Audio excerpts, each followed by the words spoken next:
मला बनवायच्या आहेत गव्हाच्या कुरवड्या. तर त्यासाठी इकडं मी गहू भिजायला घातले आहेत. तर 2 दिवस झाले मी गहू भिजायला घातले आहेत.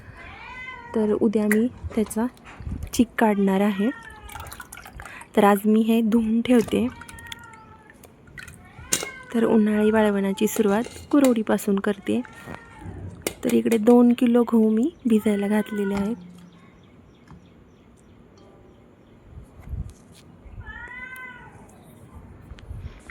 तर इकडं एवढे सारे चिक्कू आणलेत, पण आमच्या रुद्रांशला चिक्कू खायला आवडत नाही. तर त्याला म्हटलं खाऊन बघ कसं आहे. तर तो म्हणतोय मला नको. सगळे फ्रुट्स आवडतात पण चिक्कूच खात नाही. आणि इकडे बाहेर चाललंय पप्पांचं काम. तर त्यांच्याबरोबर त्याला काम करायचं होतं.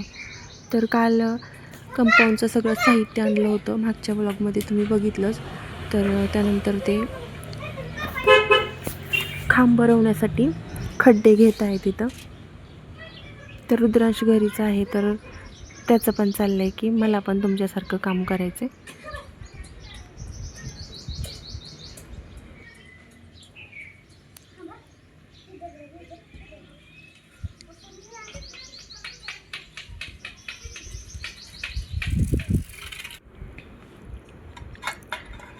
इकडं माझ्या मैत्रिणीने इडली सांबार चटणी असं ताट आणून दिलेलं आहे. तर इडली बघून रुद्रांश तर खूपच खुश झाला. आणि माझा स्वयंपाक अजून व्हायचा आहे. तर इकडं मी पालकची भाजी निवडते. तर आज मी पालकचा गरगटा बनवणार आहे. तर इकडं मी पालक निवडून घेतला, त्यानंतर धुवून बारीक चिरून घेतला आणि त्याच्यानंतर त्याच्यामध्ये टोमॅटो कट करून घातलं आणि मुगाची डाळ घातली आणि ते कुकरला लावलं. तर कुकरमध्ये 3 शिट्ट्या करून घेणार आहे. तोपर्यंत इकडं मी भात शिजायला टाकला आहे. तर आपला कुकर झालेला आहे. तर इकडं गरगटा आपला व्यवस्थित एकजीव करून घेतला आणि त्यानंतर त्याच्यामध्ये मिक्सरला बारीक केलेली हिरवी मिरची आणि शेंगदाण्याचं कूट घातलं आणि त्याच्यानंतर त्याला फोडणी दिली. तर फोडणीमध्ये जिरे, मोहरी, लसूण आणि हळद, हिंग वगैरे घातलं आणि आपल्या गरगट्याला फोडणी दिली.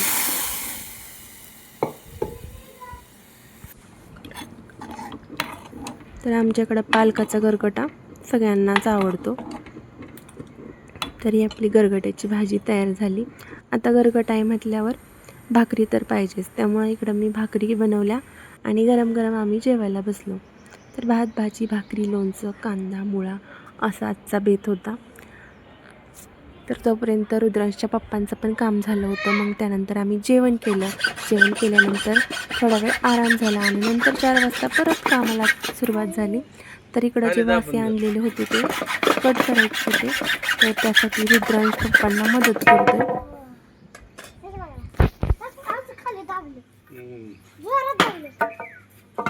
शरे बाबा रुदू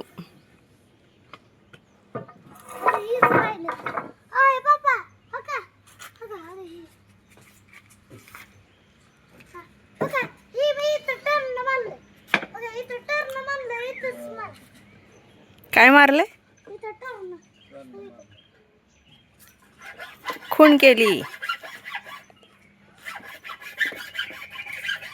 लय दाबू नको, थांब जरा, लय ताकद लावू नको.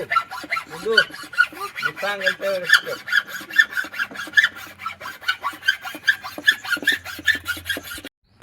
तर काल वासे कट करून घेतले होते. त्याच्यानंतर काहीच काम झालं नाही.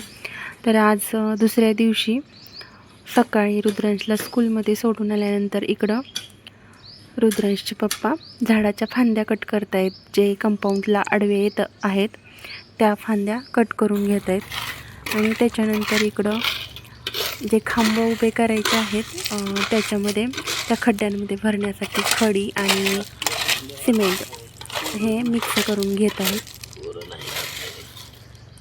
जेणेकरून जे आपले घरी होतं ना खांब आहेत किंवा कंपाऊंड आहे ते एकदम मजबूत होईल. तर त्याच्यासाठी हे सिमेंट आणि खडी मिक्स करून ते त्याच्यामध्ये भरून घेणार आहेत. तर माझा अजून स्वयंपाक व्हायचा आहे. पण इथं खांब धरायला त्यांना मदत करायची होती, त्याच्यामुळं मी थांबले होते.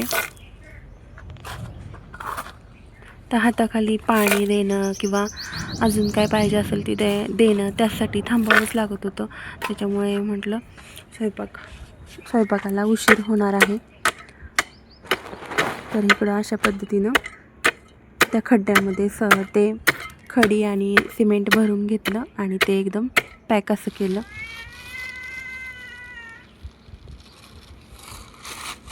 तुझं काय रे? तर आजचा दिवस हे सगळे खांब तयार करून ते वाळल्यानंतर उद्याच आता कापड बसवायचं आहे. काय होतंय रे गोले? मध्येच काय होतंय?